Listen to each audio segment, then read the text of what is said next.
Hi అండి అందరికీ welcome to one more mini vlog. ఇక్కడ నేను పొటాటో కర్రీ చూపిస్తున్నాను. ఇది చపాతీలోకి దోశల్లోకి చాలా బాగుంటుంది, రైస్లోకి కూడా బాగుంటుంది. ఇక్కడ నేను 3 పొటాటోస్ తీసుకుని మీడియం సైజులో కట్ చేసుకున్నాను.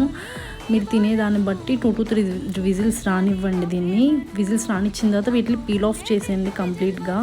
చేసుకుని ఒక సైడ్కి పెట్టుకుని ఒక బాణీలో కొంచెం ఆయిల్ వేసుకుని జీలకర్ర, ఆవాలు, శనగపప్పు, మినపగుళ్ళు, ఎండుమిరపకాయలు, అట్లనే కొంచెం కరివేపాకు వేసుకుని ఫ్రై చేసుకున్న తర్వాత ఆనియన్స్, అట్లనే గ్రీన్ చిల్లీ వేసుకోండి. గ్రీన్ చిల్లీ వేసుకున్న తర్వాత కొంచెం సాల్ట్, అట్లనే కొంచెం పసుపు. అవి వేగిపోయిన తర్వాత అల్లం వెల్లుల్లి పేస్ట్ వేసుకుని మనం పీల్ ఆఫ్ చేసుకున్న పొటాటోస్ కూడా వేసుకుని ఫ్రై చేస్తూ లైట్గా స్మాష్ చేయండి. దాని తర్వాత మొత్తం టోటల్గా ఇక్కడ సాల్ట్ అడ్జస్ట్ చేసుకుంటున్నాను.